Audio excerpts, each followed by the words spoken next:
Përshëndetje të nderuar dhe shikues, mirë se erdhët në jashtë kontrollit. Jemi sërish së bashku si çdo të hënë të martë të njëjtë dhe të premte ku fokus kemi aktualitetin politik në Shqipëri, Kosovë, rajon dhe gjeopolitik. Si gjithmonë në pjesën e parë kam të ftuar mikun e emisionit Dritan Goxha. Dritan, kënaqësi që të kam.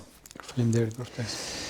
Dritan, do ta nisim fillimisht me një lajm i cili lidhet me faktin që mund të jetë Izraeli që mund ta nisë goditjen ndaj Iranit dhe për këtë, thonë burime, ka marrë dhe dritën jeshile nga Donald Trump kur ishte së fundmi në Shtetet e Bashkuara të Amerikës në një le të themi takim që rrallë herë nuk ka patur një konferencë për shtyp.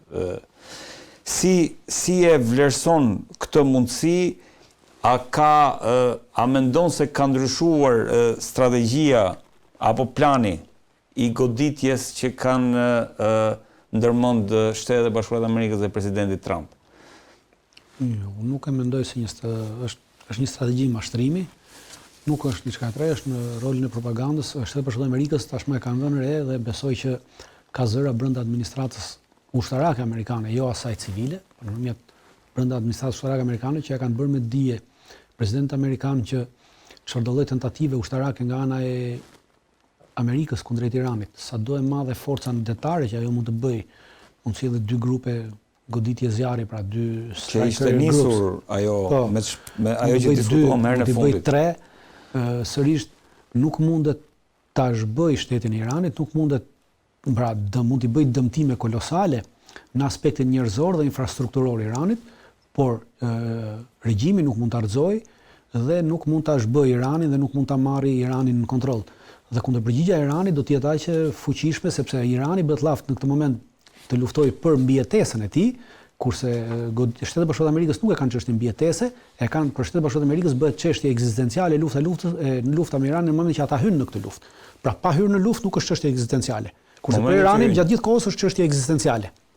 Kurse amerikanët në moment që hynë bëhet ekzistenciale për arsye se besoj kanë bërë me dije presidentin që qoftë edhe goditja e një destrojeri ose nxjerrja jashtë përdorimit e një aeroplan mbajtës ose në rast se ndodhe më e keqja pra mbytja e një destrojeri nga goditjet iraniane, atëherë në këtë moment potenciali dhe fuqia ushtarake e hegemoniste e Shtetit Bashkuar të Amerikës për gjithë botën ka marrë fund, sepse gjithë pjesa e shef që kaq është kapaciteti amerikan dhe nuk ka çfarë bën më është i mbaruar. Pra del realiteti asaj çfarë në realitet është. Dhe çfarë bëjnë? Po bëjnë lojën që bën në radhën e parë vjet. Pra edhe vjet, të mos mendoni se Izraeli e goditi Iranin me mendjen e vet, Izraeli nuk bën dot asgjë me mendjen e vet. Me mendjen e tyre, po të ishte për mendjen e tyre, sot izraelitët e kishin lëshuar bombën atomike në të gjitha vendet arabe dhe kishin mbaruar punë me ta dhe me veten e tyre. Sepse niveli i zionizmit dhe i genocidit dhe i fashizmit që shteti i Izraelit dhe zionizmi izraelit paraqet në këtë aspekt të çon, pra ata janë të gatshëm të sakrifikojnë edhe vetëm që të vdisin të gjithë tjerët. Por interesat amerikane nuk i kanë lejuar dhe edhe në vjet Izraeli e goditi Iranin me urdhrin, miratimin dhe pëlqimin e Shtetit Bashkuar të Amerikës, edhe tashmë po bëhet e njëjta lojë. Po tash pse po bëhet kjo lojë? Kjo lojë po bëhet që sërish ta godasë Izraeli Iranin, pra në rast se Shteti Bashkuar të Amerikës në një moment caktuar e mendojnë që nuk ja vlen të hyjë në luftë me Iranin, pra që fuqia iraniane mund të shkaktojë rënje të fuqisë amerikane dhe rënje të fuqisë politike, gjeopolitike, gjeostrategjike dhe ushtarake të Shtetit Bashkuar të Amerikës, jo vetëm për rajonin, por edhe në aspektin global. Atëherë e godeti Izraeli dhe me goditjen e Izraelit, amerikanët pretendojnë që duke goditur Izraeli, Irani të godasi vetëm Izraelin dhe mos godasi as Shtetet Bashkuara, as bazat amerikane dhe as fuqinë amerikane detare që ndodhet në rajon. Dy aeroplan mbajtëse. Po, në këtë mënyrë dhe në fund amerikanët të vazhdojë e njëjta goditje, pra dhe pse e bëjnë këtë mënyrë? Që Irani të vazhdojë një luftë me Izraelin, qoftë 12 ditore, qoftë 15 ditore, sa këta mendojnë që mund të zgjasë, dhe në momentin që kjo luftë zgjat deri 15 ditë, atëherë Shtetet e Bashkuara të Amerikës ndërhyn për ta mbyllur këtë luftë, siç ndodhi, ose pas këtij 15 ditori Shtetet e Bashkuara të Amerikës hyn ushtarakisht, sepse për 15 ditë Irani është dobësuar deri diku dhe ka harxhuar raketa dhe nuk i ka goditur baza me prap. Ky është mashtrimi. Por iranianët, edhe dje Ayatollah Khamenei në një takim publik që kishte me përfaqësues të popullit azer në Iran përcaktoi qartësisht që kushdo që e sulmon Iranin.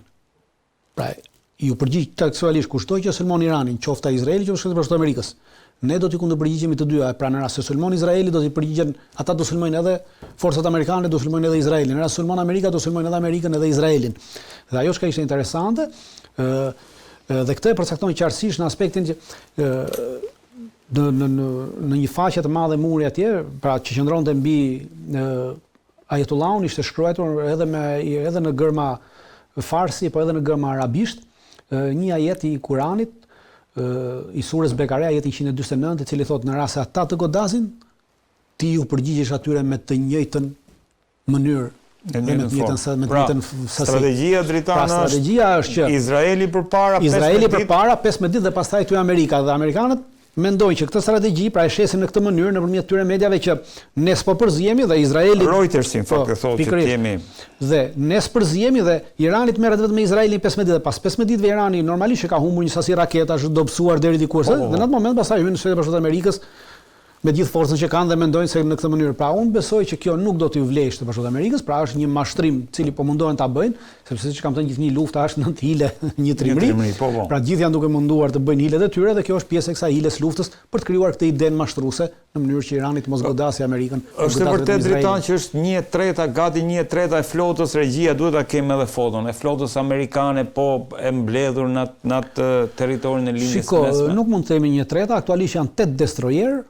Një aeroplan mbajtëse, aktualisht është duke shkuar atje edhe një aeroplan mbajtëse shoqëruar edhe me 2 destroyer të tjerë, pa do bëhen 10 destroyer dhe 2 aeroplan mbajtëse. Por do të kemi një gjë parasysh që janë dy grupe, bëhen 2 grupe goditëse. Këto 2 grupe goditëse, Shtetet Bashkuara të Amerikës kanë gjithsej 7 grupe goditëse. Pra nga 7 po mblidhen 2 atje. Dhe fjala vjen te Gerald Fordi ka 9 skuadrone. Dritan janë 9 skuadrone të avionëve, pra nuk është se ka është normal që aeroplan mbajtësia më e madhe. Është pak më e qartë ajo. Aeroplan mbajtësia më e madhe që ekziston sot për sot. Gerald Fordi që po vjen. Po, ka më shumë. Ajo është më e madhja. Po, ajo është më e madhja. Ajo është ja kjo është pak a shumë ajo që gjeta unë. Gerald Fordi me 9 skuadrone, edhe Abraham Lincoln në fakt me 9 skuadrone. 9 skuadrone kanë, nuk kanë thjesht është më e madhe në aspektin e sasisë trupave që mba dhe është më e madhe në aspektin e forcave detare që shoqërojnë Abraham Lincolnin. Pra Abraham Lincoln shoqërohet me 2 nëndetëse, kjo tjetër nuk shoqërohet me 2 nëndetëse. Pra në këtë aspektin me destroyerët aktualisht Abraham Lincoln shoqërohet me ka një destroyer të vetin që shoqëron, kurse kjo forca tjetër ka 2 destroyer që shoqërojnë. Dhe plus, por ama ka edhe destroyer të tjerë të vendosur në ajon. Gjithsej aktualisht janë 8 destroyer. Një ndodhet në Bab në ngushtisën e Bab el Mandebit, 2 ndodhen në detin e Arabisë, 2 ndodhen në detin e Kuq, pra në Izrael, 2 ndodhen në detin Mesdhe. Pra kjo është vendosja e destroyerëve, janë vendosur në atë mënyrë destroyerët, të gjitha destroyerët së bashku, të 8 destroyerët së bashku, kanë diku rreth 750 raketa. Tomahawk. Në total, jo, Tomahawk dhe mbrojtëse në total. Tomahawk dhe mbrojtëse. Pra kjo është sasia, duke shtuar edhe 2 destroyer të tjerë, shtohen diku të rreth edhe 150, edhe 250 raketa të tjera. Mbrojtëse dhe Tomahawk së bashku, por duke vardhur edhe 2 nëndetëse, edhe ato nëndetëse shtojnë së bashku diku të rreth 220 Tomahawk të tjerë. Pra shtohet numri Tomahawkëve dhe i raket kryesisht i raketave mbrojtëse, pasi 2 destroyer të tjerë që shoqërojnë aeroplan mbajtëse fort kryesisht kanë më shumë kapacitete të raketore mbrojtëse se kapacitete raketore goditëse. E qartë. Dritan, ndërkohë që gjitha kjo ndodh, Irani ka filluar dje më duket ka filluar një stërvitje pikërisht në gjirin e Hormuzit. Këto janë video dhe të bën përshtypje dritan që janë mbuluar fytyrat e antarëve të ushtrisë, po them unë po bëhet me këto mjetet e vogla. Jo, bëhet ajo që bëhet, po bëhet një stërvitje e cila ishte parashikuar për të bërë, por që nuk u bë para një muaj. Ishte në janar, në fillim të janarit. Garda revolucionare iraniane kishte parashikuar të bënte një stërvitje në ngushtisën e Hormuzit. Nuk u bë për arsye sepse nga që nisën bisedimet dhe ata e tërhoqën këtë por tashmë kjo stërvitje ka nisur të bëhet dje edhe po e bën kjo garda revolucionare. Stërvitja quhet kontrolli i zgjuar i ngushtisës së Hormuzit. Quhet e tillë kontrolli i zgjuar, pra që nga termi që është përdorur teknologji kontrolli i zgjuar ka të bëjë sepse në këtë stërvitje po përdoren dron, po përdoren lufta elektronike dhe raketat e drejtuara me precizion. Pra kemi të bëjmë në aspektin po tregohet një kapacitet i një lufte asimetrike kundrejt një force, pra një force vogël, po tregon një luftë asimetrike kundrejt një force të madhe. Po. Dhe është zgjedhur kjo në këtë mënyrë, është zgjedhur për arsye sepse është zgjedhur të bëhet në të njëjtën ditë, cilën aeroplan mbajtësa fort, pra gjithë grupi i dytë. Po goditës është nisur për ta, pra televizioni shtetëror iranian këtë thotë që pasi u zgjodh për të bërë si kundërveprim, pra Trumpi po përdor atë për ta përdorur si presion në bisedimet, kurse këta po i kundërpërgjigjen presionit me një stërvitje ushtarake të tillë. Kurse mbulimi i fytyrave ka të bëjë me atë se iranianët tashmë kanë mësuar, dhe këtë besoj kanë mësuar pas asaj që psuan vjet në qershor, sepse fytyrat, në rast se dalin fytyrat, atëherë është e kollajt për të gjetur me anë të gjeolokacioneve, dhe nëpërmjet rrjeteve sociale ti mund të përdorësh, pra dikush të bën një foto në rrugë, një kamerë, diku një telefon, sepse telefonat që kemi neve, këta telefonat paraqiten, ne mendojmë se kemi mbyllur kamerën. Realiteti është që kamera është gjatë gjithë kohës në punë. Pra ata që kontrollojnë rrjetet, që mbajnë këto rrjetet, të kamerat tona i kanë në punë. Gjatë gjithë kohës. I kanë punë. Edhe pse kamera nuk është hapur në këtë moment, pra telefoni im duket që është i mbyllur, kamera në këtë moment, në çdo moment është në punë dhe rrjeti shef në rast se do, ata që kontrollojnë nëpërmjet rrjetit, mund të kontrollojnë nëpërmjet kamerës çfarë shohin. Dhe në rast se dhe çfarë bëhet? Merret fytyra një personi, pra që ata duan një nga persona dhe çfarë bëhet? Dhe nxiten hyet me anë të hakerave në këto rrjetat e telefonisë. Dhe në rrugë mund gjesh një person i cili po flet, pra e ka telefonin në vesh. Pra në moment që unë kam këtë telefonin në vesh kështu, kjo kamera ime ju shef juve. Unë s'kam lidhje me juve, pra juve jeni duke koluar këtu. Në këtë moment kamera kap dhe vendos gjeolokacionin, pra kjo bën gjetjen e gjeolokacionit të personit nëpërmjet fytyrës. Për këtë arsye tashmë fytyrat mbulohen në mënyrë që ti s'ke fytyrë dhe nuk mund gjesh gjeolokacionin e personit nëpërmjet duke përdorur kamera, duke përdorur rrjete sociale, duke përdorur kamera të rrugës, çdo gjë tjetër. Pra është për çështje sigurie. Dhe normalisht për çështje sigurie të gjithë qytetarët duhet edhe gjatë gjithë kohës ta mbajnë kamerën e mbyllur, pra ti vendosin një ngjitse këtu ose se ndryshe jemi duke i shërbyer shërbimeve zioniste. Dritan, këto lloj mjetësh duken të vogla për të përballur nesër. IRGC-ja, pra Garda Islamike Revolucionare, ka një sasi të madhe të varkave me shpejtësi të lartë, të cilat posedojnë edhe raketa detare kundër anijeve. Dhe kjo është një nga kapacitetet që domethënë ato që pam. Këto janë nga ato kapacitete, janë të pajisura me një nga ato varkat ka 3 deri 4 persona në vark, janë shumë të shpejta, janë varkat më të shpejta që ekzistojnë për të pajisur me motora të fuqishëm dhe ato kryesisht misionet e tyre mund të jenë edhe misione vetvrasëse, të cilat pse vetvrasën në aspektin jo që varka godet anijen, po varka afrohet deri në atë pikë sa të jetë në gjendje të lëshojë raketën dhe raketa të jetë në rrezën në cilën e godet anijen. Dhe në këtë moment ti kur ju në këtë rrezë normalisht që edhe anija tjetër duke qenë se anija të mëdha kanë kapacitete më të mëdha të mbrojtjes, atëherë varka mund të goditet nga anija. Pra është ai aspekti që çdo lloj pjesëtari i këtyre varkave, pothuajse misionet e tyre në det në rast lutës janë misione vetvrasëse, mund edhe të shpëtosh, por ama visioni llogaritet vetvrasë sepse ti hyn në rrezën e goditjes, pra për të goditur duhet të hysh në rrezën e goditjes atij tjetrit. E qartë. Dritan, ndërkohë pak a shumë për sa i përket zhvillimeve dhe mundësisë së një përplasjeje, më bëri përshtypje dhe nuk e di a kemi kohë për ta diskutuar, po më bëri përshtypje një video, po që nuk arrita ta marr tani, që lidhet me faktin se në Baluchistan po ndodhte, shfaqeshin po them rebel, po i quaj unë, ushtar të veshur me armatime të marra, armatime amerikane. Sa e vlerëson këtë mundësinë që ky skenar që sapo përmendëm për sa i përket Iranit të shkojë dhe në atë pikën që të përdoren grupe etnike të ndryshme për të prodhuar nga brenda më pas një luftë civile? Kjo u tentua gjatë janarit dhe dështoi.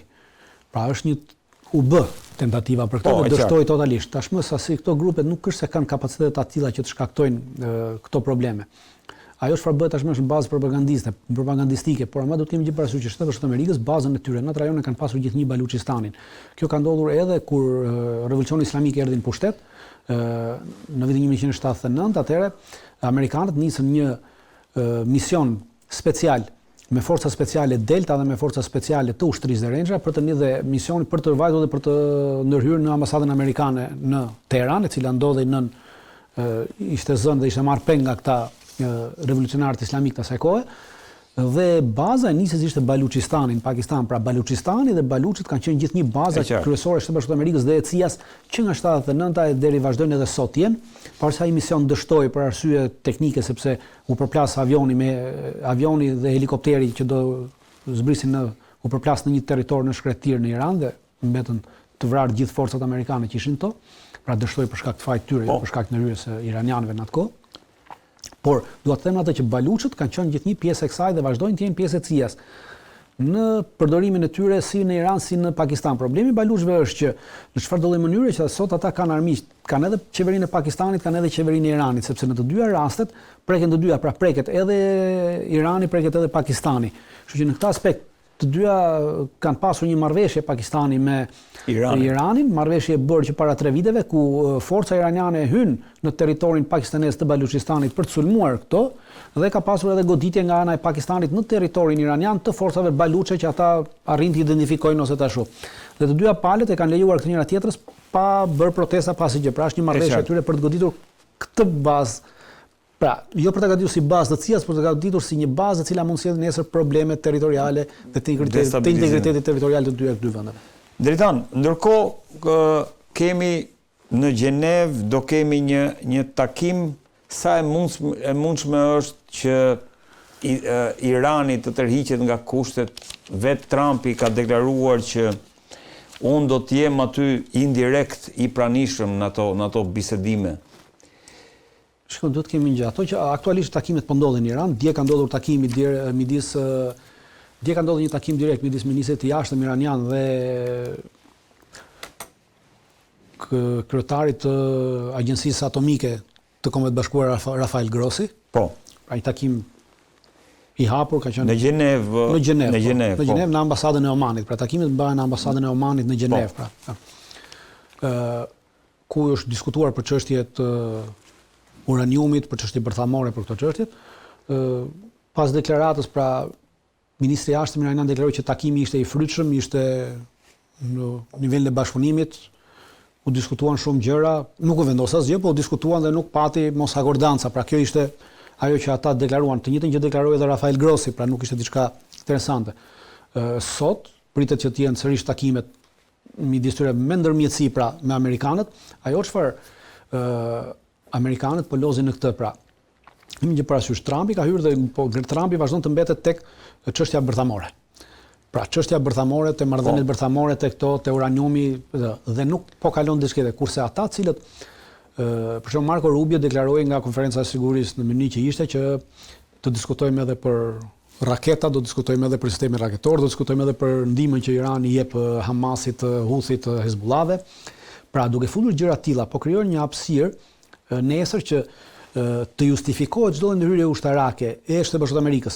Pasi kjo ndërhyrje ushtarake e Shtetit Bashkuar të Amerikës realisht nuk ka të bëjë me çështjet e sigurisë kombëtare të Shtetit Bashkuar të Amerikës. Irani nuk kërcënon as sigurinë kombëtare të Shtetit Bashkuar të Amerikës dhe as sigurinë kombëtare të Izraelit. Deri më sot Irani është një shtet republikë islamike prej 45 viteve, e cila nuk e ka sulmuar asnjëherë Izraelin. Pra realisht pavarësisht se nuk e njeh, pavarësisht se ka gjithnjë ka thënë që nuk do ta njohim shtetin e Izraelit, pavarësisht ka thënë që nuk duhet të ekzistojë shteti i Izraelit. Ata nuk kanë bërë asnjë përpjekje asnjëherë për të eliminuar shtetin e Izraelit. Pra nuk e kanë sulmuar kurrë shtetin e Izraelit. Shteti i Izraelit ai i cili sulmoi Iranin dhe Irani u kundërpërgjigj. Pra ishte kundërpërgjigje e sulmit, nuk ishte sulm direkt. Pra në këtë aspekt nuk përbën asnjë rrezik në aspektin e kësaj. Por pse këta duan të krijojnë këtë ide, pra njëra palë bën ajo loja e policit të mirë dhe policit të keq. Pra Trumpi po mundohet të bëjë policin e mirë. Kurse pjesa tjetër e administratës Trump po mundohen të bëjnë policin e keq, në mënyrë që në çdo kohë të mund të justifikojnë ndërhyrjen ushtarake. Pra në momentin që këta atëre administrata Trump vendos të godasi për arsye se iranianët nuk pranuan të diskutojnë për raketat, nuk pranuan të diskutojnë për mbështetje, nuk pranuan të por pranuan të diskutojnë vetëm për çështjet e uraniumit dhe të përpunimit të uraniumit dhe të pasurimit të uraniumit. Pra njëra mban këtë, tjetra mban këtë. Ndërkohë, pse ju duhet edhe kjo lojë, përveç që përdoret në aspektin nesër për të justifikuar ndërhyrjen, ju duhet edhe për të pasur për të mbajtur nën kontroll deri diku lobin izraelit, pra këtë lobin zionist izraelit, sepse lobi zionist izraelit është futur me gjitha vetë dhe po kërkon që të ndërpriten marrëdhëniet, të ndërpriten bisedimet dhe të shkohet direkt në luftë. Por Shteti Bashkuar të Amerikës, siç thash, nuk e kanë kapacitetin që ta fitojnë këtë luftë. Dhe kur them ta fitojnë, nuk do të thotë që këtë luftë do ta fitojë Irani, sepse nuk është e thënë që në luftë hysh dhe njëra dali humb, nuk është pothuajse një ndeshje futbolli që mund dalësh edhe barabartë. Por ama kur dalin barabartë, barazimi të dyja palët mund t'i nxjerrë jashtë kategorisë. Dhe kjo do ndodhi me Iranin. Pra në Iran nuk do kemi një fitore amerikane ose një fitore iraniane. Do kemi humbje iraniane në aspektin taktik dhe operacional, humbje amerikane në aspektin operacional dhe strategjik. Kurse në aspektin strategjik iranianët dalin të fituar sepse për sa kohë ti nuk e zhbën dot shtetin e Iranit, për sa kohë nuk do ta rrëzosh regjimin, pra edhe mbas çdo lloj dëmi që do t'i bësh. Regjimi mbetet në fuqi, atëherë ti je humbsi strategjik në këtë aspekt. E qartë. Dhe për këtë arsye po mundohet që të mbahet në një farë niveli kjo ndërhyrja izraelite e cila është tepër e fuqishme, kjo ndërhyrja këtyre zionistëve izraelit dhe po mundohet të lozi në këtë aspekt. Çdo lloj marrëveshje për armët bërthamore, për çështjet e uraniumit, Trumpi do t'i konve nota dhe mund ta mbyllte edhe këtu, por ama kemi një gjë që në rast se Trumpi e mbyll dhe nuk e godet, atëherë unë nuk e presionoj asnjë mënyrë që Trumpi izraelitët ta vrasin. Pra në rast se nuk vendos në një moment caktuar të mos e godasë Iranin. Pra do të kemi një president amerikan të vrarë njësoj si Kennedy. Ndërkohë Dritan rrim pak në lidhjen e mesme, po tashmë tek një përçarje, po them, për të mos i vënë një emër tjetër midis Emirateve të Bashkuara dhe Arabisë Saudite, je i vetmi, them unë, që e kemi cekur këtë aksin, kemi folur për akse, por do doja shumë të dija çfarë po ndodh aktualisht dhe çfarë e ka bërë këtë situatë që të bëhet shumë interesante dhe për faktin se Erdogan ka deklaruar sot që ka anuluar një takim me Bin Zayedin për shkak se ky i fundit ka marrë një goditje në zemër. Po, jo, nuk është çështje goditje në zemër, anulimi i takimit nuk ka të bëjë me çështjet politike dhe gjeopolitike në rajon. Ka të bëjë për çështje shëndetësore, pasi Bin Zayedi ka kohë që është i sëmurë nga leuqemia dhe ka disa muaj që ndodhet në gjendje shumë të rëndë shëndetësore dhe është pa mundur që edhe të lëvizet dhe dalë, hyn e del nëpër koma, pra. Për shkak të vetë Bin Zayedi. Po vetë Bin Zayedi dhe për këtë arsye është anulluar edhe kjo. Nuk ka të bëjë me çështje të gjeopolitikës. Shafak e pash, po gjithsesi. Po jo, nuk ka të bëjë me çështje gjeopolitikës anullimi, është seriozisht është çështje e smundjes, sepse në këto 3 muaj janë cerebrale mu duk sikur, po gjithsesi duhet ta verifikoj. Për shkak të leukemisë, për shkak ka pasur disa goditje të ndryshme krijohen gjëra të se është në gjendje shumë të rëndë dhe nuk është vetëm Turqia, para një jave ministri i jashtëm, i dërguari i ministrisë jashtme kineze u anulluan takimi sepse nuk ishin gjendje të priste, pra këtyre 3 muaj ka pasur disa anullime takimesh për shkak të gjendjes shëndetësore, pra ka ardhur si rrethoj, nuk ka të bëjë me çështje politike, me çështje gjeopolitike, realisht pra, ta themi. Kurse mosmarrveshja midis Arabisë Saudite dhe Emiratet Bashkuara Arabe ka nisur në Sudanin, në Yemen, pra në ato që quhet në pjesën e Yemenit jugut, i cili kontrollohej pjesërisht nga Emiratet e Bashkuara Arabe dhe nga Arabia Saudite. Në një moment caktuar Emiratet e Bashkuara Arabe vendosën që të përkrajnë njërin prej tyre forcave të tjera dhe të marrin komplet territorin që kontrollonte Arabia Saudite. Arabia Saudite vendosi në atë moment të godiste forcat proxy që kishte në jug të Yemenit, pra në këtë pjesën e Yemenit tej. Kjo pjesa e Yemenit është e kontrolluar nga Huthët. E gjithë kjo. Kjo pjesa është në cilën bëhet për këtë bëhet fjalë. Kjo është mosmarrveshja. Kjo pjesa është mosmarrveshja dhe këtu nisi mosmarrveshja. Dhe kjo është ndarë nga 2 grupe. Njëri grup që lufton këtu, njëri grup kontrollohet nga Arabia Saudite, kurse njëri grup kontrollohet nga Emiratet e Bashkuara Arabe. Grupi që kontrollohet nga Emiratet e Bashkuara Arabe në nëndorë viti që shkoi tentoi të merrte komplet territorin në kontroll. Me ndërhyrjen ushtarake të Emiratet e Bashkuara Arabe, atëherë gjithë grupi i cili kontrollohej nga Emiratet e Bashkuara Arabe u largua nga këtej sepse nuk mundën. Kurse para 2 javësh çka kanë bërë? Emiratet e Bashkuara Arabe kanë bërë një lloj një lloj revolucioni portokalli ku janë ngritur popullata dhe ka filluar të marrin nën kontroll ato qytete dhe qytetet të cilat mbaheshin nën kontroll nga Arabia Saudite. Pra ka nisur përplasja e parë ashtu, nëse përplasja e dytë që ka të bëjë me çështjen e Xhibutit, pra me çështjen e kësaj Somalis në Somali, Emiratet e Bashkuara Arabe kanë një bazë në atë që quhet Somaliland. Po, që shpalli pavarësinë Somaliland. Po, kanë ngritur një bazë ushtarake atje në këtë Somaliland dhe në këtë bazë ushtarake në Somaliland, ata ja kanë dhënë ta përdorin edhe forcat izraelite. Dhe Izraeli e njeh Somalilandin. Pra ka njohur zyrtarisht. Njofja nga Izraeli e Somaliland ka qenë të parë që kanë kundërshtuar kanë qenë Arabia Saudite. Në këtë sepse njohin Somalinë edhe Turqia. Kjo ka qenë përplasja e dytë, nëse përplasja e tretë ka të bëjë me Sudanin. Këtu në Sudan, Emiratet e Bashkuara Arabe dhe Izraeli përkrajnë forcat e jashtë forcat e ndërhyrjes shpejtësh, Rapid Force që është ajo, dhe kundër qeverisë sudaneze. Qeveria sudaneze është me mbështetje të Arabisë Saudite dhe të Turqisë edhe të Egjiptit në këtë aspekt. Pra, këtu kemi një përplasje, dhe kjo përplasje kanë ditur. Por këto dy akse e kanë fjalën. Arabia Saudite i ka kërkuar me kohërit Emiratet e Bashkuara që të ndalojë furnizimin me armatime, me gjithçka tjetër të këtyre forcave në Sudan, por Emiratet e Bashkuara nuk e kanë bërë dhe në bashkëpunim me Izraelin vazhdojnë të bëjnë dhe po përplasin për këto forca. Dhe për të treja këto arsye, përplasja ka qenë e madhe dhe është krijuar ky aksi midis Arabisë Saudite, Turqisë dhe Egjiptit, të cilat përkrajnë qeverinë të Sudanit. Së fundmi Erdogan bëri vizitë. Të cilat jo vetëm atë, po jo vetëm përkrajnë qeverinë e Sudanit, por përkrajnë edhe qeverinë e Somalisë, pra qeverinë zyrtare e Somalisë, dhe nuk janë kundër ndarjes së Kundërshtojnë Somalilandin. Turqia para një jave dërgoi edhe tanke prodhim amerikan, ja dërgoi ushtërisë të Somalisë për të luftuar kundër këtyre forcave separatiste në Somaliland. Pra, ky është aksi që është përplasur. Pra, këto të treja, në këtë moment është Emiratet janë me Izraelin. Emiratet janë me Izraelin, kurse këto tre vendet e tjera janë bërë bashkë. Pra, Arabia Saudite, Turqia dhe Egjipti janë kundër tyre. Kjo është përplasja që po ndodh. E qartë, Trump tha që unë mund të ndërhyj, tha, por nuk dua të ndërhyj. Mund ta zgjidh këtë, tha, po nuk është momenti që... Unë nuk besoj që Trump mund ta zgjidhë këtë punë, sepse Trumpit intereson që kjo punë të vazhdojë kështu, sepse intereson që qeveria e Sudanit të bjeri, intereson edhe Somalilandit të shkëputet nga Somalia, dhe intereson edhe pjesa tjetër e Jemenit të merret nën kontrollin e Emirateve të Bashkuara dhe Izraelit në mënyrë që ta përdori kundër Houthëve në çdo kohë. Pra janë territore pika strategjike, të cilat i interesojnë Shtetet e Bashkuara të Amerikës, dhe për këtë arsye nuk ka për ndërhyrë në asnjë moment dhe më pret se çfarë do ndodhë. Dritan, ndërkohë para se të kalojmë tek konflikti Rusi-Ukrainë, ka një shqetësim shumë të madh në Izrael për sa i përket raketës turke Cenk, që ka 2000 kilometra... Cenk, pra në shqip se C-ja në turqisht është G. Cenk. Si e vlerëson këtë zhvillim, sepse shqetësimi është që kjo mund të ndryshojë balancën strategjike në lindjen e mesme, sipas citoi agjenci të ndryshme izraelite këtu. Kjo nuk është çështje e balancës, është çështje e ekspansionit zionist. Do të kemi gjë parasysh që dy janë fuqitë rajonale, të cilat e bllokojnë ekspansionin zionist sot për sot. Para është Irani dhe dyta është Turqia. Pra, zionizmi sot nuk po shkon që të bëhet atë, zionistët kanë idenë e tyre për të krijuar nga deti në lum, pra nga deti në Eufrat. Është një video aty regjia. Pra, nga deti në Eufrat. Po.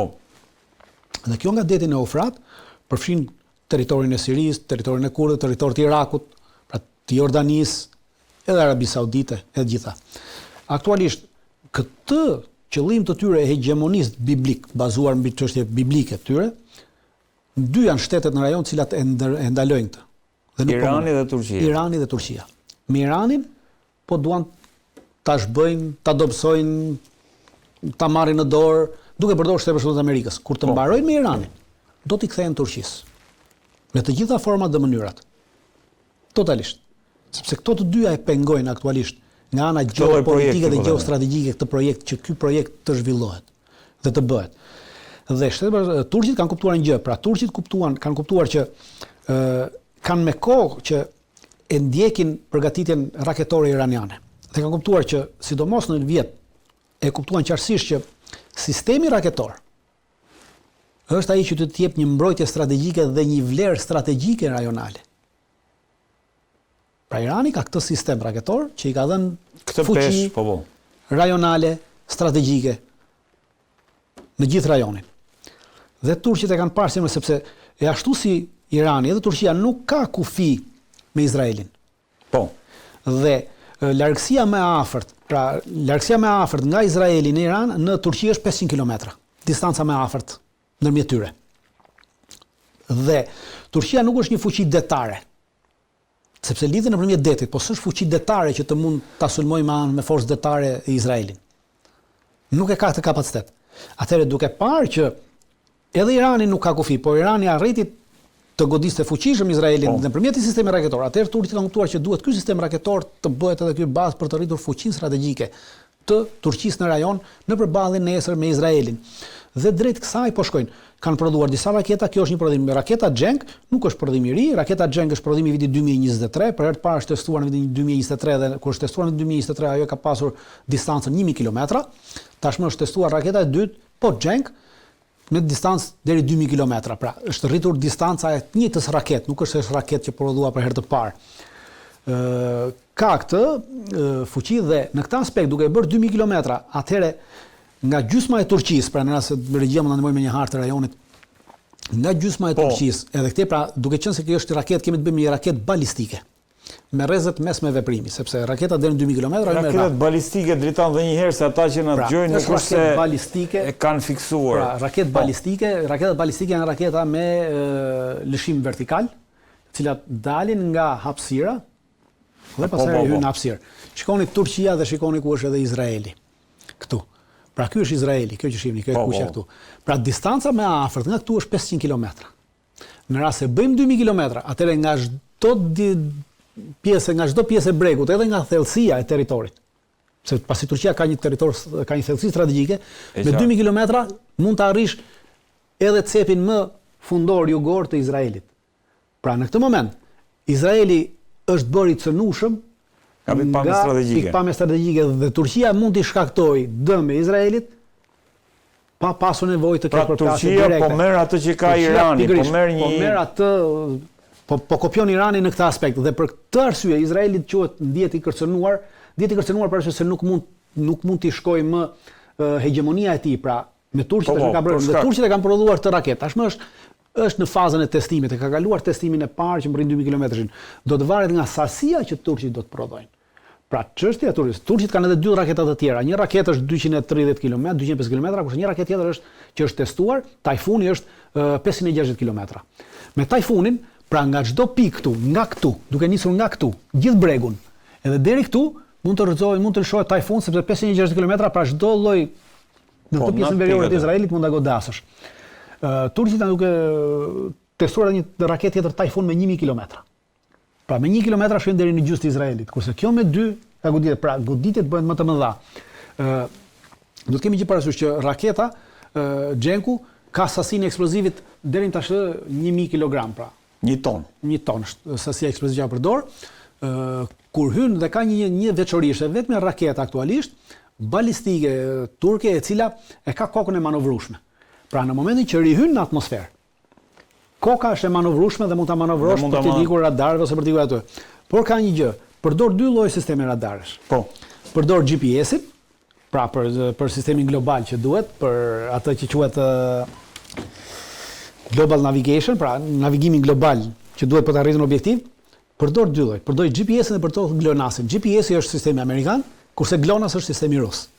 Pra e kanë klonuar, por në raketi kanë futur të dyja, që në rast se bllokohet GPS-i, atëherë funksionon sistemi GLONASS i rusëve, cilën nuk mund ta bllokojnë, sepse nuk e kanë kapacitet ta bllokojnë. E qartë. Pra në këtë arritur ajo koka pasi hyn mund ta kalojë shpejtësinë, shkon deri në shpejtësinë 5 Mach, pra 5 herë shpejtësinë e zërit që mund të jetë diku të rreth 6000 km.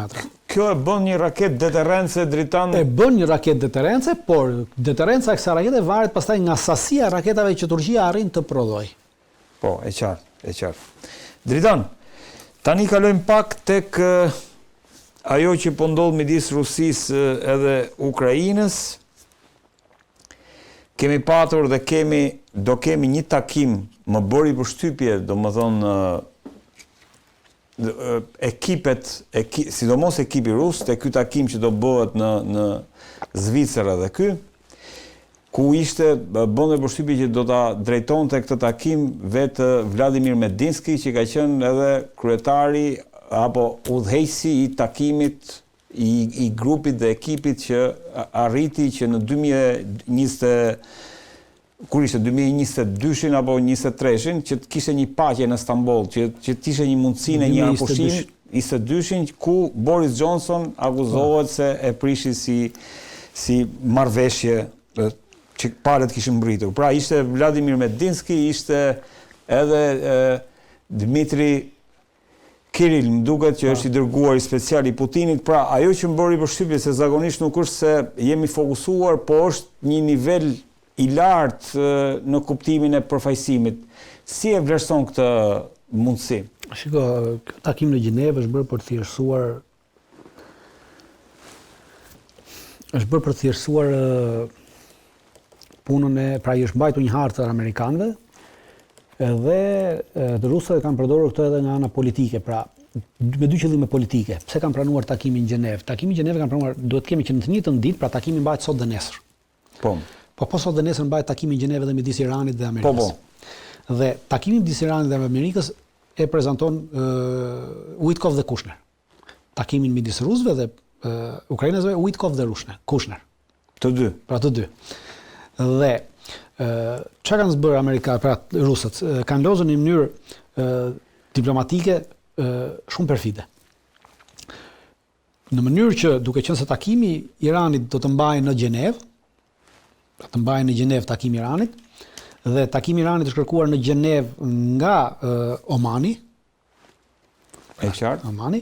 Atëherë, duke qenë se edhe takimi ishte po në njëjtën datë, për të thjeshtësuar takimet e Witkoffit dhe të Kushnerit, pra që këta mos të hypnin në avionit dhe të shkonin në Stamboll, pastaj të shkonin në Arabi Saudite, diku tjetër ku ishte takimi i parë. Atëherë rusët kanë thënë ne bijem takimin ku doni ju, pra grupin ku doni ju. Dhe mbasi ky takim do banë në Gjenevë, ne bien në Gjenevë. Pra e para i bëjnë qefin Trumpit, sepse Trumpi për këto gjëra preket që amet i shef këto që po sepse shiko këta vinë ku duam neve, pra kjo është ideja, pra krijohet ideja, pra loja e rusëve, dhe e dyta është veprimi diplomatik i rusëve.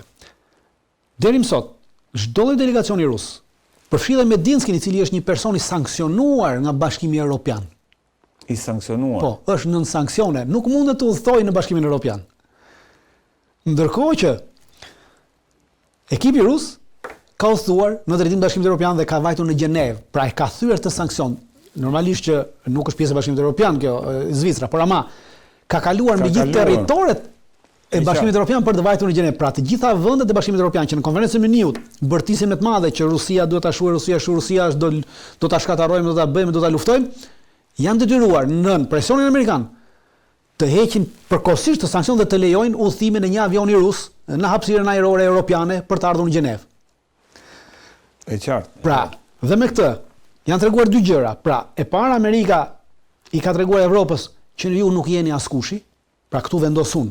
Ju nuk vendosni, ju mund bëni gam sa doni, po thjesht jeni chihuahua në këtë aspekt. Këtu vendosun, pra unë takimin e bëj në Evropë dhe juve nuk jeni as pjesë e takimit. Dhe ju nuk jeni pjesëmarrës, po. Pjesë takimin dhe e dyta, jo vetëm që e bie këtu, por juve nuk e ndaloni dot dhe jepni edhe leje për të udhëtuar delegacioni, edhe ai delegacioni i cili është i sanksionuar. Pra, kjo e bën Evropën zero në raport me fuqinë politike amerikane. Pra nuk ka më Evropa më vete, por është vetëm Amerika dhe Evropa është pjesë e kësaj Amerike, do shua u fare, unë jam këtu dhe nuk lëviz. Dhe prandaj dhe ajo që kanë bërë rusët, prandaj rusët kanë lozur në një mënyrë diplomatike perfide, duke treguar që shiko, ne në marrëdhënie neve njohim vetëm Amerikën, juve s'u pierdhin fare, pra juve Evropa për neve s'ekziston hiç. Dhe ne në rast se merremi vesh me Amerikën, ne vim në Evropë kur të duam neve dhe si duam neve dhe juve s'keni ç'a bëni. Pra në këtë moment, gjithë retorika që gjithë liderët evropianë mbajtën në konferencën e Miniut në këto 3 ditë të fundit, gjithë kjo retorika luftënxitëse, kërcënuese ndaj Rusisë u bë zero me lejimin e këtij delegacioni të lartë rus për të ardhur. Dakor. Nivel kaq i lartë delegacionit dritan paralajmëron, ka qenë nuk paralajmërojnë asgjë, nuk do të thotë asgjë. Jo, i nisëm një deklaratë e Trumpit që thotë kemi bisedimet më dha. Ka vetëm një diçka që ky takim me këtë nivel, takimi i parë ishte në nivelin teknik. Pra nëse ishte në Oman. Ishte në Oman në nivel teknik dhe ishte shefi shërbimeve sekrete të ushtrisë ruse. Ai admirali që folëm. Po. Dhe do me thënë që janë mbajtur 2 takime me ata. Pra ato 2 takime do kenë qenë të frutshme, pra sepse në fillim bëjnë takime teknike, pra që vendosen pikat kryesore, pika teknike, dhe në rast se këto pika janë të frutshme, pra arrintin në një farë marrëveshje deri diku, atëherë ti kalon në nivelin politik. Pra do me thënë që 2 takimet e para teknike kanë qenë të suksesshme, pavarësisht s'ka pasur asnjë lloj njoftimi. Sepse po mos kishin qenë të suksesshme, nuk mund të kalosh nga takimi teknik në takimin diplomatik. Pra në nivelin politik. Tashmë kemi kaluar në nivel politik dhe kur kalohet në nivel politik, atë niveli politik është gjithçka e pritshme, por kur kemi kaluar në nivel do të thotë që në nivelin teknik e kanë mbyllur. Pra, të gjitha këto që dëgjojmë çështjet territoriale, çështjet e kufive, janë mbyllur në nivel teknik. Tashmë diskutohet në nivelin politik. Kam aty një deklaratë të Zelenskit Dritan, i cili thotë nuk duhet përsëris gabimet e pasardhësve dhe këtu e paraardhësve dhe këtu e kanë atë që unë nuk mund të lëshoj, sepse është kërkuar që Ukraina të lëshojë 20% të mbetur të rajonit lindor Donetskut. Pra, unë thot nuk mundem thot që të bëj një shkëmbim të tillë pa patur garanci sigurie nga Shtetet e Bashkuara të Amerikës. Pra, më duhen garanci. Këtu nuk kemi të bëjmë me asnjë lloj shkëmbimi, sepse shkëmbimi është kur ti jep territor merr territor. Në këtë moment do jepet territor dhe nuk merret territor. Pra nuk kemi të bëjmë me shkëmbim. E qartë. Pra gjitha kjo që po shihni është ajo loja që sa ju thash pak më parë. Pra kemi kaluar në nivel politik, pasi nivelin teknik e kemi mbaruar. Niveli teknik, pra ku do jetë kufiri, deri ku do shkojë është mbaruar. Pra është përcaktuar që ky 20% do të kalojë në dorën e rusëve. Tashmë po luhet në anën politike. Dhe në anën politike kemi këtë që thashë thot deri dje thoshte që ne nuk japim territor, nëse mbani mend, para një jave, po ky Zelenski thoshte që ne nuk lëshojmë territor. Tani tashmë thotë që e lëshojmë po na garantoi Amerika. Pra e kuptoni lojën ku jemi, pra prandaj jemi në nivelin politik të marrjes. Po kjo pra është përcaktuar çdo gjë. Duhet thënë që kjo është sepse po lexoj drejtan që Kirill Dimitrev do të jetë pjesë e një grupi të veçantë për çështjet ekonomike. Pra jo vetëm politike, po kemi tjetër gjë ajo, pra se përma do të kemi një gjë. Unë kam thënë gjithnjë dhe e them, vazhdoj ta them, duhet të dëgjojmë rusët kur flasin. Edhe para 2 ditësh. Lavrovi sërish e përcaktoi, edhe Putini e përcaktoi. Në fjalën e tyre që folën të dy, ata sërish përmendën Novarusin. Pra, ajo çfarë po merret vesh aktualisht, politikisht, në nivelin politik, nuk është vetëm dorëzimi i këtij territorit. Në nivelin politik do të shkojë në dorëzimin e territorit të Donetskut, sepse Luganskun e kanë marrë Luganskun me kohë, tashmë merret edhe Donetsku, kurse në këto të pjesët e tjera do të ndalet kufiri aty ku është. Dhe do të bëhet referendum në të gjithë Novarosin. Pra referendum do bëhet në Zaporizhje, në Dnipropetrovsk, në Kharkiv, në Odesa. Pra do bëhet referendum se me kë duan të rrinë këta njerëz. Dhe kur bëhet ky referendum, pastaj do bëhet ndarja. Pra kjo është marrëveshja politike që po duan të arrijnë sot në Gjenevë. Unë nuk mendoj që do të mundën të arrijnë këto 2 ditë sot e nesër, por ky është projeksioni i gjës. Pra ndalim këtu ku jemi luftimet, kështu siç jemi, dhe pa lëvizur trupat asnjëra as tjetra, pa ndërmjetësi asnjëra as tjetër, pra nuk ka nevojë të vinë trupa evropiane, sepse Evropa siç thash ka dalë jashtë çdo lloja gjë, dhe garancia që Zelenski thotë që duke ndalur trupat në këtë moment, këtu ku jemi, aty ku jemi, pra trupat mund të rinë 100 metra larg njëra tjetrës në vende ashtu siç janë. Garancia e Amerikës është që rusët nuk e sulmojnë këto trupa, por ama në të njëjtën kohë edhe rusët kërkojnë garanci nga Amerika që këto trupat që kapacitetet ushtarake të Ukrainës nuk rriten, pra mbesin ato që janë. Pra, kjo është marrëveshja që në territorin brenda Ukrainës, asnjëra nga palët nuk do të çojë forca dhe nuk do rrisi kapacitete.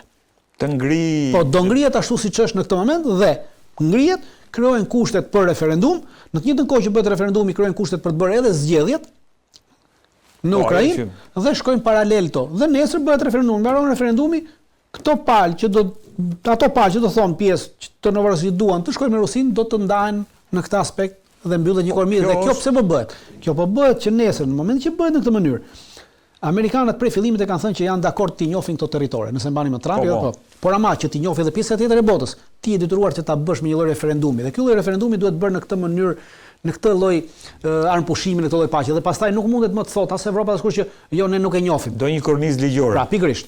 Po mundohet të krijohet kjo dhe drejt kësaj po shkojmë. Nuk them që do bëhet nesër ose pas nesër, por brenda një 6 muajve të shkojmë drejt kësaj. Dritan, konferenca e Munihut një vlerësim të shkurtër se pastaj kam një dy deklarata për të diskutuar bashkë. Konferenca e Munihut nxorri atë që tregoi totalisht në radhë parë që Shtetet Bashkuara të Amerikës po i kthehen shekullit 18, po i kthehen kolonive. Pra, fjalimi i Marco Rubios ishte shumë i qartë dhe i pastër, e thënë e shkruar e zeza në të bardhë dhe e thënë edhe shqip fare që hodhi poshtë sistemin 35 vjeçar të neoliberalizmit që ka qenë për arsye se kjo na ka cënuar neve dhe ka cënuar fuqinë amerikane, fuqinë perëndimore dhe kolonitë tona.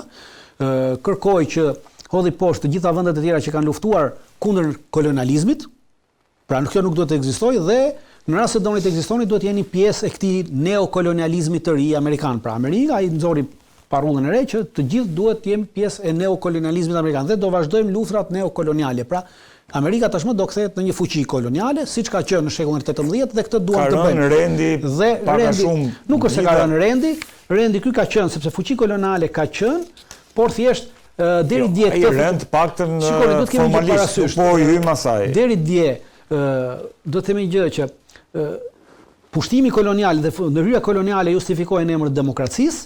Vrasjet justifikoheshin si vrasjet dhe genocidi justifikoheshin si dëm kolateral. Pra kjo ka qenë. Ndërsa tashmë këta kanë hequr dorë nga kjo dhe po thonë që ne duhet t'i kthehemi mentalitetit të kolonializmit, sepse këtë të mkshu ne mund të mbijetojmë si kolonializëm dhe kjo godeti të cënojnë totalisht çështjen e sovranitetit dhe e bëri të qartë që evropianët flasin dhe bërtasin për sovranitet, po sovraniteti nuk hyn sepse ti nuk mund të kesh sovraniteti është kthyer në diçka sa abstrakte aktualisht. Pra, në këtë botën që jetojmë sot, nuk ka më sovranitet në këtë globalizmin, sepse e ka mbudur globalizmi sovranitetin. Në momentin që ti bazohesh te ky telefoni, teknologjia nuk është e jote, është amerikane, atëherë sovraniteti jot në këtë territor nuk është sepse ti nuk ke më sovranitet, s'ke një teknologji tënde. Në momentin që ti forcat ushtarake të tuaja ketë pajisura me teknologji amerikane, sovraniteti është i tyre, s'është më joti, pra ti s'ke më sovranitet, ti s'ke asgjë. E qartë. Pra kjo është, pra sovraniteti është nxjerr nga konteksti, sovraniteti është nxjerr totalisht nga salla. Ndërsa evropianët vazhdojnë të flasin për sovranitet, ndërkohë që janë totalisht vasal të Shtetit Bashkuar të Amerikës dhe pranojnë të vazhdojnë të jenë vasal për të marrë nga Shteti Bashkuar të Amerikës, por ama këtej bëjnë retorik sovraniteti. Dhe kjo është ai mashtrimi që ata, përveç që kanë mbritur një pikë që tashmë mashtrojnë edhe veten, po duan të mashtrojnë edhe gjithë pjesën tjetër. Por jemi kthyer në shekullin 18 te perandorit kolonialiste. Dritan, ndërkohë më bëri përshtypje një deklaratë e kryetares së opozitës bieloruse, e cila paralajmëroi se apo konfirmoi se Rusia ka sjellë në kufijtë e Europës, pra në Bielorusi, raketat bërthamore. Si e vlerëson këtë, sepse për Oreshniku ne kemi folur bashkë në emision? Po, për këtë është folur, nuk ka, është Oreshniku dhe janë edhe disa raketa bërthamore të vendosura në Bielorusi. Është marrëveshje viti 2023 midis Bielorusisë dhe raketa bërthamore ruse? Po, koka bërthamore. Koka bërthamore ruse janë vendosur në Bielorusi? Po, janë vendosur në Bielorusi, është një pjesë e marrëveshjes viti 2023 që Bielorusia i kërkoi Rusisë të vendosë koka bërthamore, kjo nuk është asnjë gjë. Kjo zonja e opozitës e cila është në ekzil, pra nuk është as në Bielorusi, po e përdorin për nevoja politike të tyre për të ngritur këtë tensionin, edhe bëri të deklaratë në konferencën e Münchit, pra për treguar që për të marrë këtë mbështetjen amerikane të kësaj retorikës evropiane antiruse, por që përfundoi me leje fluturimin në Gjenev. Pra në këtë drejtësh edhe këto koka bërthamore i përkasin Rusisë, nuk i përkasin Bielorusisë. Bielorusia nuk mund t'i përdori në asnjë moment, nuk ka kapacitete të hyjë to, pra gjithçka është ruse, vetëm baza ku janë vendosur është bieloruse, komplet gjithçka është ruse, është njësoj si bombat bërthamore dhe kokat bërthamore që ka Shteti Bashkuar të Amerikës në Evropë dhe në Turqi. Pra, pavarësisht janë vendosur atje, nuk i përkasin vendeve dhe nuk mund të përdoren përveç se nga Shteti Bashkuar të Amerikës, sepse asnjë vend s'ka kapacitet teknik për t'i përdorur ato.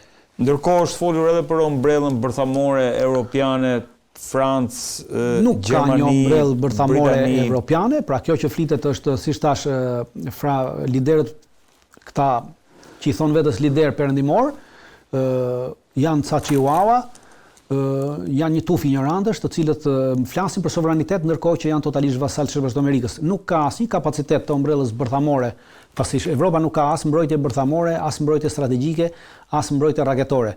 Mbrojtjen strategjike bërthamore ju a jep Shtetet Bashkuara të Amerikës, pasi Evropa nuk ka asnjë kapacitet të detektojë lëshimin e asnjë rakete bërthamore nga asnjë vend tjetër i botës që ka raketa bërthamore. Këtë kapacitet e kanë vetëm Shtetet Bashkuara të Amerikës dhe pa Shtetet Bashkuara të Amerikës nuk mundet të bëjnë asgjë. Çdo gjë tjetër është retorik për të mashtruar popullatën e tyre dhe për të mbajtur pushtetin. Asgjë tjetër. Dritan, e fundit që do diskutojmë, kam edhe disa tjerë, po pata kohë do t'i rikthehemi prapë Ukrainës.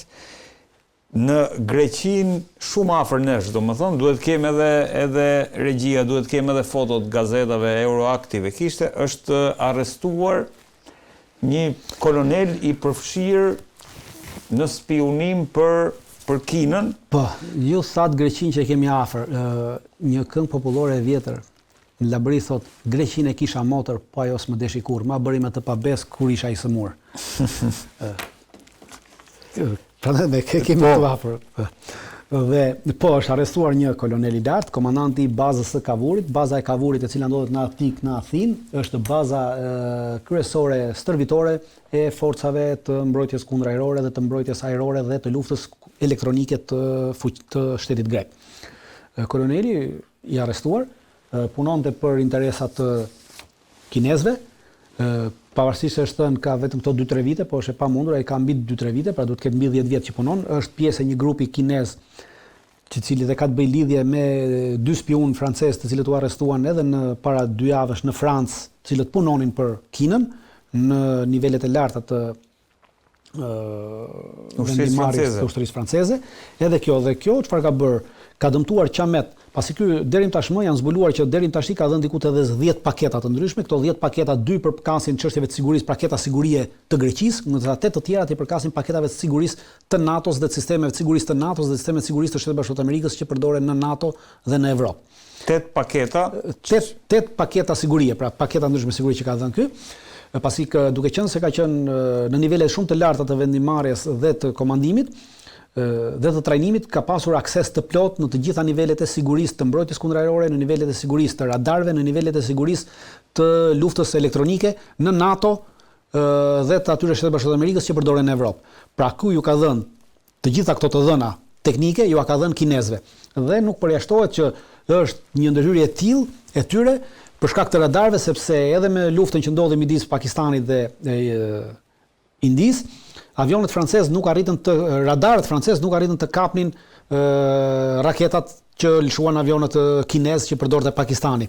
Dhe mendohet që të dhënat e këtyre radarëve që i përkasin avionëve Rafale, pasi edhe Greqia ka të njëjtët avion Rafale që ka edhe India, ja ka dhënë ky zotëria pasi i mbulonte të dhënat e këtyre radarëve. Në luftën e fundit. Po, në luftën e fundit. Dhe kjo tregua dhe dëmi që ky i ka bërë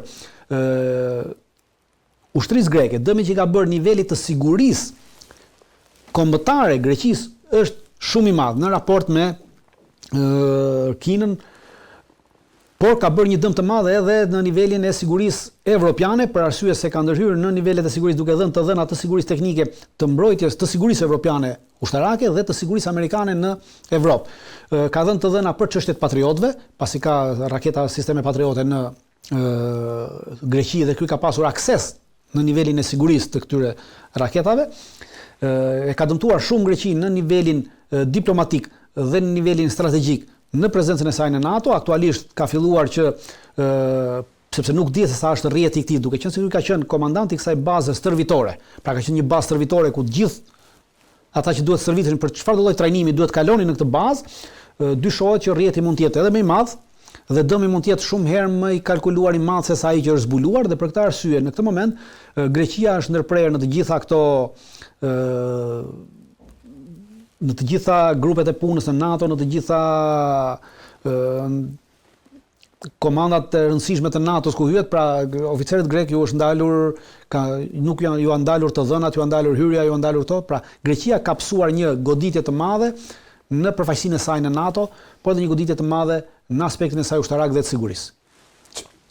Konsiderohet, sepse kemi parë shpesh gjatë kësaj për të paktën këto 3-4 vjet, kemi parë shpesh domethënë agent është një goditje e madhe politike edhe për qeverinë vendase, por që për këtë arsye edhe Mitsotakisi vendosi të shkonte në Turqi dhe të takonte, pra për të mbuluar vizita në Turqi, u përdor për të mbuluar edhe këtë skandal të madh i cili ka plasur tashmë qeverisë greke, për arsye se nuk janë shërbimet greke ato cilat e kanë zbuluar këtë spionazh, por janë shërbimet amerikane. Pra shërbimet amerikane e kanë zbuluar dhe ky spionazh për shërbimet amerikane ka marrë 2 vjet. Pse ka marrë 2 vjet? Sepse zotëria ka hyrë në një sistem të sigurisë e amerikane në Evropë, pra ka hyrë nga Greqia në të. Ka patur akses normalisht. Absolutisht ka pasur akses dhe ka hyrë dhe shërbimet amerikane pasi ky ka hyrë janë bërë kurioz se përse ka hyrë ky zotëria nga Greqia në këtë sistem. Dhe kanë vendosur ta mbajnë nën monitorim. Dhe pas 2 vitesh arritën të zbulojnë që ky punonte për kinezët dhe kërkesa për arrestim ka ardhur nga CIA amerikane dhe jo nga shërbimet sekrete. Pra kanë dështuar totalisht shërbimet sekrete të ushtrisë, jo të ushtrisë greke, por edhe shërbimi sekret grek, pra YPI. Ka treguar që ka një dështim, po, ka dështuar. I vetmi sukses që YPI ka është me spionët e vet dhe me bashkëpunëtorët e vet që kanë në Republikën e Shqipërisë. Sukses tjetër nuk ka. Dritan, po çfarë pasoja është, se po të dëgjoj që po thua do ketë dëme, pasoja të rënda, çfarë pasoja? Sepse aktualisht pasojat janë të mëdha, për arsye se duke dhënë të dhënat e radarëve, pra ka dhënë të dhënat të gjitha koordinatat dhe funksionimin e radarëve, të gjitha kodet e punës së radarëve, kodet e sistemeve, ka dhënë gjitha sistemet e mbrojtjes kundërajrore dhe të mbrojtjes radarëve dhe të luftës elektronike. Pra kjo do të thotë që duke pasur gjitha këto kode, ushtria kineze ka pasur akses të plot dhe të gjerë në të gjitha këto nivele të sigurisë. Dhe tashmë ti duhet të ndrosh nga e para gjithçka, pra të ndrosh sistemet, të ndrosh sistemin, nuk do të ndrosh radarin, por atë radar që ka po të futesh në sistem të ri, të ndrosh nivelin e mbrojtjes, të ndrosh nivelin e sigurisë. Dhe gjitha këto kërkojnë trajnime nga e para, pra angazhime nga e para, dhe ti je vulnerabel në momentin, pra mund të themi nesër në rast se ndodh një luftë dhe kjo lufta bëhet rajonale me Iranin, dhe Irani nesër vendos të godasë edhe ka 2 baza amerikane në Greqi. Njëra është bazë detare në Kret që përdoret për nevojat të furnizimit të këtyre anijeve me raketa, pra që nuk mund ta bëjnë në det, që kemi thënë po duhet ta bëjnë në këto baza, edhe ka edhe sisteme të tjera të mbrojtjes kundërajrore Patriot. Pra në këtë moment raketat iraniane në rast se kinezët e kanë ndarë këtë informacion me iranianët, në rast se e kanë ndarë me iranianët këtë informacion për shkak të bashkëpunimit tyre strategjik që kanë në nivelin ushtarak dhe për ndarje informacionesh, atëherë nuk është çudi që raketat iraniane nesër të deportojnë të mbrojtje kundërajrore, pra sepse duke pasur këto kode të hyrjes, duke pasur këto kode të zbulimit, automatikisht ti e bën të pamundur, pra ai dhe ti e bën raketën, pra duke vënë të njëjtat kode, radari nuk e njeh më raketën si raketë armike, po e njeh si diçka mike ose nuk e sheh fare, sepse ti fut të njëjtën gjë. Ajo që ka ndodhur me radarët e Rafalve në Indi, pra që nuk arritën të shifnin raketën që lëshoi, pra nuk e kapën fare. Ta identifikonin si armike. Ta identifikojnë fare, nuk e identifikojnë fare, nuk e sheh fare, pra nuk e sheh fare. Pra njëta gjë mund ndodhi edhe këtu, un po them, po shpjegoj në mënyrë më banale, pra nëse ka ndarë, pra kjo është më efekti më banal i asaj, që ai të lëshon një raketë dhe ti nuk e sheh fare që të vjen vetëm kur të vjen edhe bombë të shpërthen, sepse nuk arrin ta shohësh, sepse radari nuk e kap. Pra duke ndarë këto kode. Kjo është niveli i cënimit që ka bërë. Po kjo për gjithë NATO në rastin konkret. Pra, shiko, unë po them në rast parë për Greqinë, për gjithë NATO, por them Greqia sepse në një luftë nesër totale me Amerikën, pra Irani me Amerikën, kemi thënë në një emision që bazat kryesore do të goditen bazat e furnizimit detar. Dhe bazat e furnizimit detar, Amerika ka një e ka në Oman dhe një tjetër e ka në Kret. Nuk ka baza në këtë rajon tjetër ku mund të furnizohet në ndece. Ajo bazë po thotë do vinë Kret, do furnizohet. Po do furnizohet dhe pastaj do vi. Pra duke dhe baza në Kret është në mbrojtjen e grekëve. Pra duke goditur baza e Kretës, ato aeroplanbazja po të goditej në Albani, aeroplanbazja atë duhet të shkojnë në Spanjë. Duhet të shkojnë në Spanjë dhe kjo do ishte. I merr 3 javë. Të shkojë 3 javë të vi, 6 javë, pra 1 muaj gjysmë nuk kam kapacitet dhe bie kapaciteti i goditjes nga Iranit. Pra në këtë aspekt është çështja e nivelit sigurisë të cënuar. Dritan, të falenderoj shumë që të kisha. Ju falenderoj.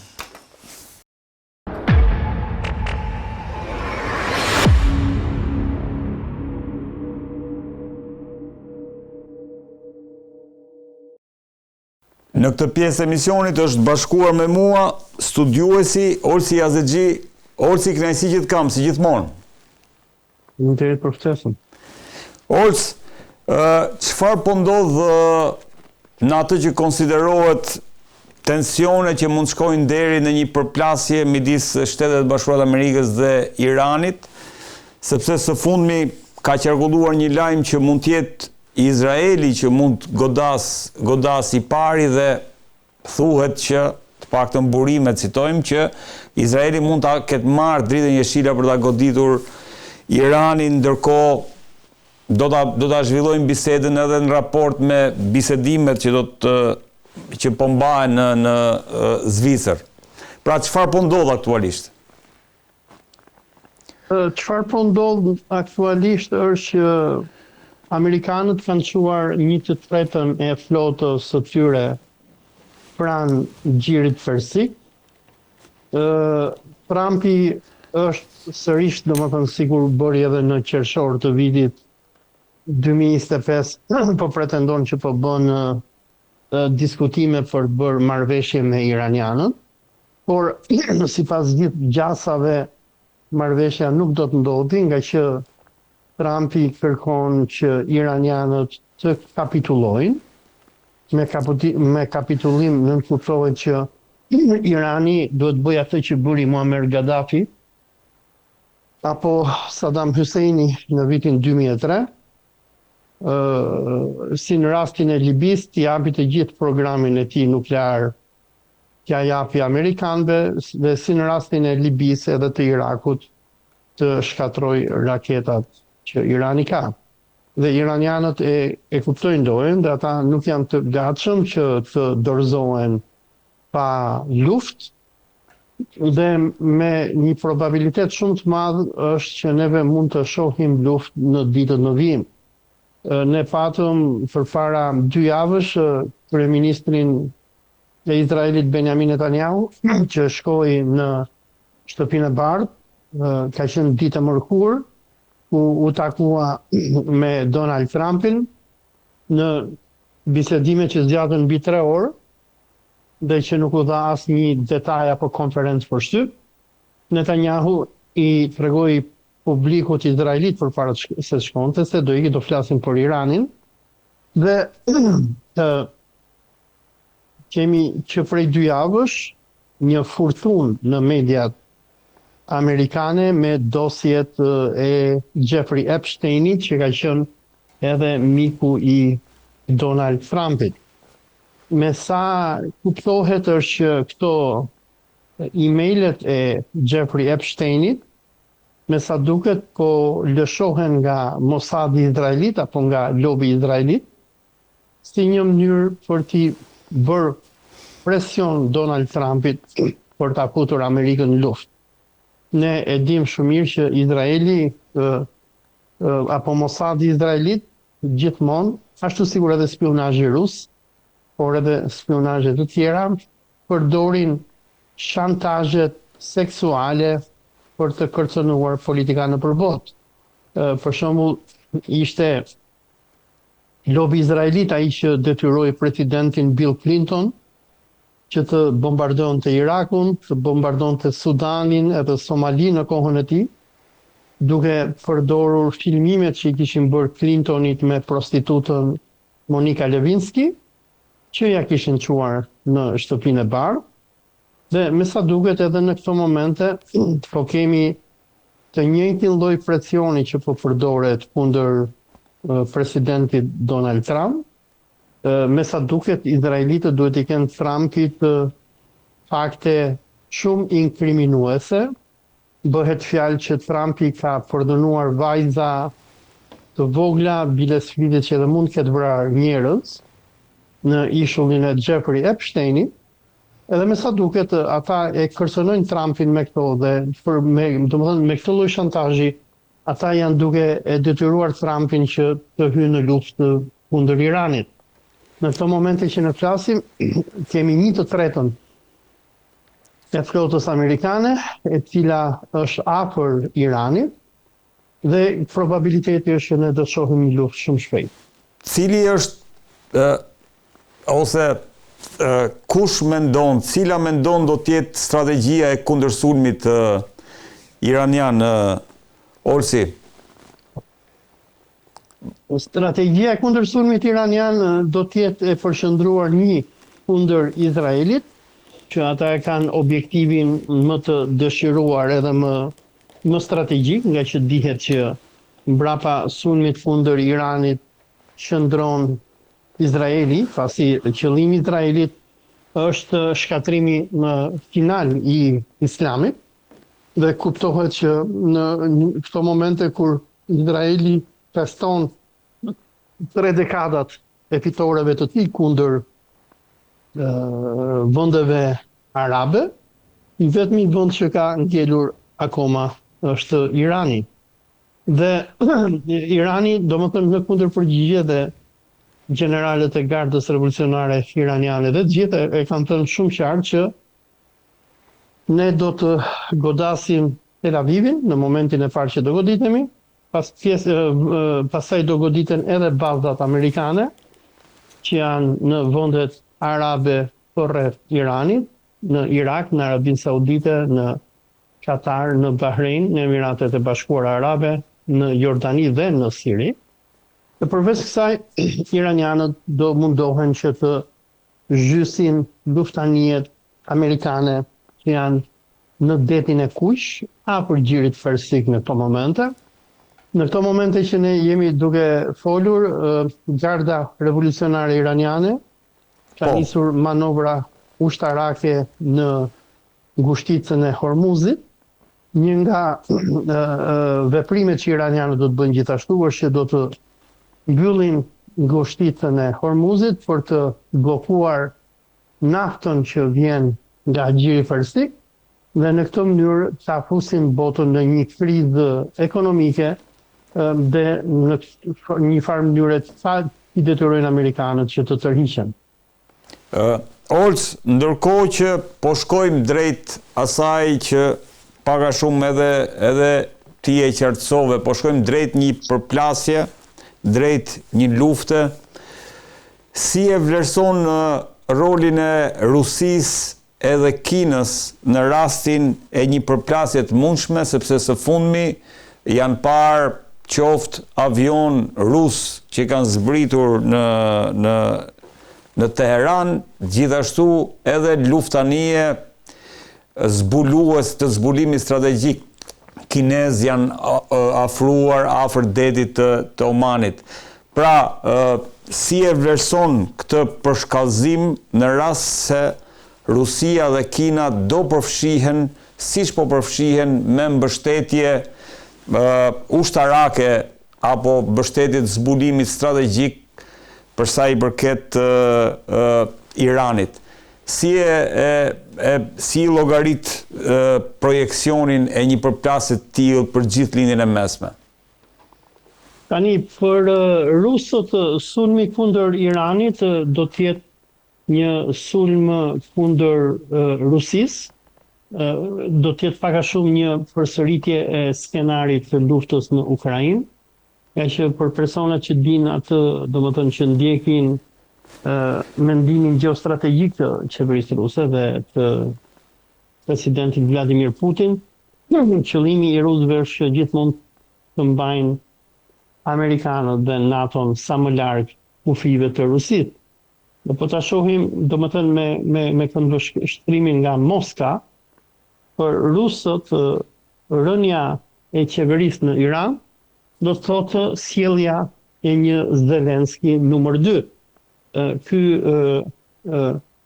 princi kukull që domethënë apo më saktë djali i diktatorit Muhammed Reza Pahlavi, të cilin amerikanët dhe CIA është duke e promovuar si personin që do rrëzoi hoxhallarët në Iran dhe do sjelli diktaturën e Shahut.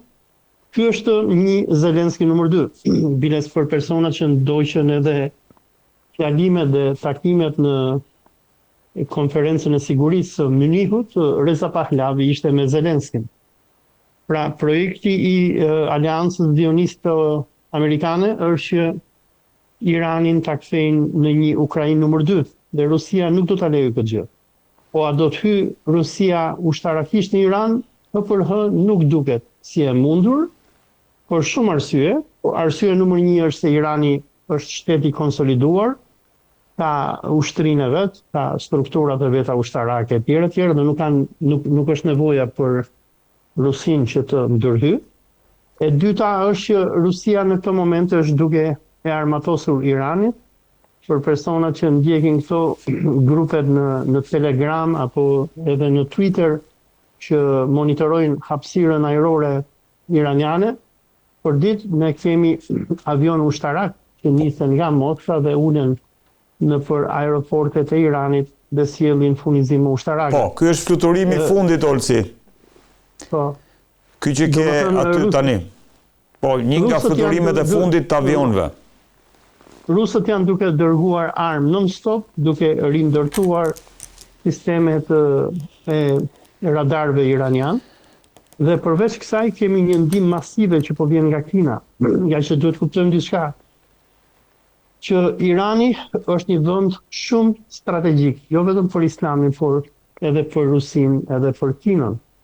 Sepse Irani është king si me Rusin, por edhe me Kinën, edhe pse ndan Afganistani, ajo distanca nga kufiri kinez ndërmjet Iranit edhe Kinës nuk është shumë e madhe.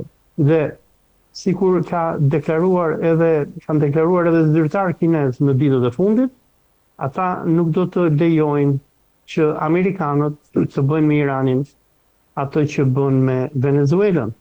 Nga që sikur ne e dim, përpara rrëzimit të presidentit socialist Nicolas Maduros, Venezuela i jep tek Kinës 7% të burimeve të naftës, ndërsa Irani jep 20%. Në këto momente që Venezuela ka rënë, Irani furnizon rreth 30% të nevojave të Kinës me naftë, dhe një 20% tjetër iranianët e marrin nga Arabia Saudite dhe nga vendet e tjera të gjirit. Dhe një luftë kundër Iranit, një bllokim i ngushtitës së Hormuzit, do thotë që Kina do të humbati gjysmën e naftës që ajo importon nga gjiri persik. Dhe për kinezët, rënja e Iranit do të jetë është një shqetësim shumë i madh, nga që ata e shohin Iranin si aleatin e tyre gjeostrategjik dhe ata nuk duan që domethënë amerikanët ta kthejnë Iranin në një Ukrainë të dytë. Por përveç kësaj duhet sqarojmë edhe diçka tjetër, që edhe vendet myslimane që janë përreth Iranit, vende të cilat historikisht kanë patur mosmarrveshje me iranianët, në këto momente ata janë me Iranin. Tu kam fjalën për Arabinë Saudite edhe Turqinë. Edhe pse këto janë vende sunite, si Arabia Saudite, si Turqia, por në veçanti kuptohet Katari, nuk kanë interes që të bjerë regjimi në Iran. Nga që duhet kuptojmë diçka, edhe pse në këto 5 dekadët e fundit, ne kemi patur dhe kemi parë zhvillimin e një armiqësie ndërmjet Republikës të Turqisë kundër Iranit dhe Mbretërisë Arabisë Saudite kundër Iranit, për arsyen se Irani kërkonte që të eksportonte revolucionin islamik, ku domethënë edhe Turqia, edhe Arabia Saudite të ktheheshin në Republika Islamike, në fund të fundit si turqit, si Arabo-Sauditët e kanë shumë të qartë që në qoftë se bie qeveria në Iran, më pas e kanë ata radhën e para. E dyta, pushteti që amerikanët duan që të instalojnë në Iran, me kukulla sikur Reza Pahlavi, është një pushtet ekstremisht anti-musliman dhe anti-arab. Dhe duhet kujtojmë diçka, që përpara revolucionit të vitit 1979, politika amerikane për kontrollin e lindjes mesme mbahej në 2 kolona. Ishte Izraeli dhe Irani. Dhe ideologjia e nacionalizmit laik iranian është pak a shumë një ideologji zioniste, sigur ideologjia fashiste e Izraelit. Në qoftë se qifutët zionistë që sot janë në Izrael e shohin popullin e tyre si popull superior, popull i zgjedhur i Zotit, popull që duhet t'i nënshtrojë edhe t'i shtypë arabët, dhe arabët shihen si primitiv edhe si bitë të skllaves Hajar. Të njëjtin ideologji ka edhe nacionalizmi anti-islamik iranian. Dhe ky nacionalizëm, i cili u formsua nga orientalistët gjerman dhe britanik, që në kohën e Reza Shah Pahlavit, që ishte shahu i Iranit deri në vitin 1941, pasi britanikët e instaluan në pushtet, dhe më pas kjo ideologji e cila u propagandua në kohën e Muhammad Reza Pahlavit, e shikon islamin dhe arabët si ideologji primitive. Për persona që kanë ndjekur për shembull protestat e dhunshme që u bën në Iran në fillim të janarit të vitit 2026, ose protestat që ndodhën përpara 3 ditësh në Munich, ku me qindra mijëra iranian, por edhe mercenar, domethënë të tjerë, dolën në rrugët e Munichut në Gjermani duke protestuar kundër Republikës Islamike, në sloganet e këtyre protestuesish, të cilët ndaheshin në 2 pjesë, një fal mbështeste Reza Pahlavi, ndërsa një fal tjetër mbështeste mujahidinët iranian.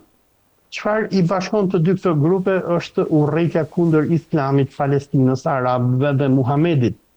Dhe të 2 këto grupe, por me sa duket domethënë amerikanët në këto momente, nëse ata arrin që ta rrëdhojnë regjimin, i cili është shumë e vështirë, por ata do preferojnë që të sjellin në pushtet një popull sigur Reza Pahlavi, por ideologjia e këtyre lëvizjeve terroriste që Perëndimi i quan opozitare kundër Republikës Islamike, janë që ta kthejnë Izraelin, ta kthejnë Iranin në një Izrael të dytë. Reza Pahlavi, Reza Pahlavi edhe në takimet që ka patur me Netanyahu dhe deklaratat që jep përshtyp, ai thotë që ne do bëjmë akordet e Dariusit apo e Cyrusit, si kur quhet në anglisht, dhe sikur ka deklaruar Reza Pahlavi, thotë që unë thotë do jem për juve sikur ishte Cyrusi, por persona që din historinë biblike të Cyrusit të madh, ai është personi që u dha lirit shqiputëve, të cilët më herët një perandor tjetër persian, Nebukadnezari, i kishte marrë judejt, i mori si flavor dhe i çovi në Babiloni. Dhe Cyrus, domethënë Reza Pahlavi po i thot atyre që unë do bëj atë që bëri Cyrusi, dhe duhet kujtojmë diçka që tempullin e dytë të qifutëve në Jeruzalem ishte një shah persian, Cyrusi, që ndërtoi, dhe Reza Pahlavi ja ka mbushur mendjen lobit izraelit, nëse juve do më sillni mua në pushtet, unë do t'ju ndërtoj juve tempullin e tretë. Olc, nuk arrita që t'ja çoj regjis, po më shfaqen disa foto në Baluchistan të disa në X i pash si lajm, por më shumë se sa për lajmin po shkoj tek ideja të armatosur me le themi armatime amerikane. Sa dhe si e vlerëson mundësinë që të mos kemi një luftë totale midis SBA-s dhe Iranit, po të kemi një mbështetje të Shtetet Bashkuara të Amerikës për grupe të tilla, të cilat dihet që Irani është një federatë disa etnive. Sa i mund që më ky skenar? Ky skenar është shumë i mundshëm dhe biles në kundërpërgjigjen që qeveria iraniane i bëri sulmeve terroriste që ndodhen nga data 8 deri në 12 janar 2026 kundër Iranit. Grupet terroriste baluçe, kurde, azere, arabo-vehabiste ishin ato që sulmuan bazat e ushtrisë iraniane, politikë dhe gardës revolucionare.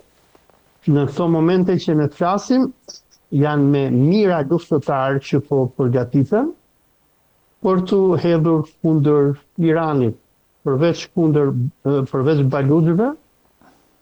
Amerikanët përdorën marrjen e pushtetit që ndodhi Siris përpara 2 javësh nga ushtria e Damaskut e Ahmed al-Sharës për të hapur kampet e ISIS-it në Siri, burgjet e ISIS-it. Domethënë u hap kampi i që njihet për ndryshe i Al-Holit.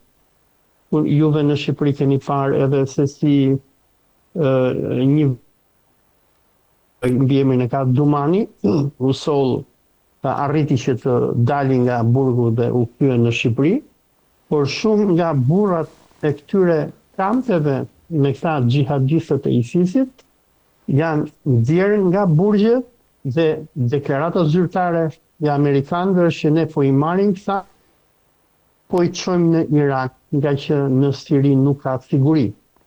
Çfarë po ndodh në të vërtetë është që Amerikanët kanë boshatisur burgjet që ata mbanin luftëtarët e ISIS-it, ata janë çuar në Irak, dhe në këto momente që ne po flasim, po përgatitet një ushtri e madhe me xhihadistë të ISIS-it, e cila në bashkëpunim edhe me mujahidinët iranian, dhe Shqipëria strehon në manë, dhe me grupe të tjera terroriste, po armatosen dhe po bëhen gati që të sulmojnë kundër Iranit. Pra është skenar. Plani është që Irani do sulmohet nga baluçët, terroristë janë në Pakistan, nga kurdët, nga xhihadistët vehabist, ku të tre këto grupe terroriste do të shërbejnë pak a shumë si këmbosëria e Amerikës dhe Izraelit në luftën kundër Iranit. Pse duhet të dim diçka, gjatë luftës 12 ditore, shumica e dëmeve që ju bën ushtrisë iraniane dhe shtetit iranian nuk erdhën nga avionët izraelit, por erdhën nga bashkëpunëtorët dhe agentët që ata kishin në Iran.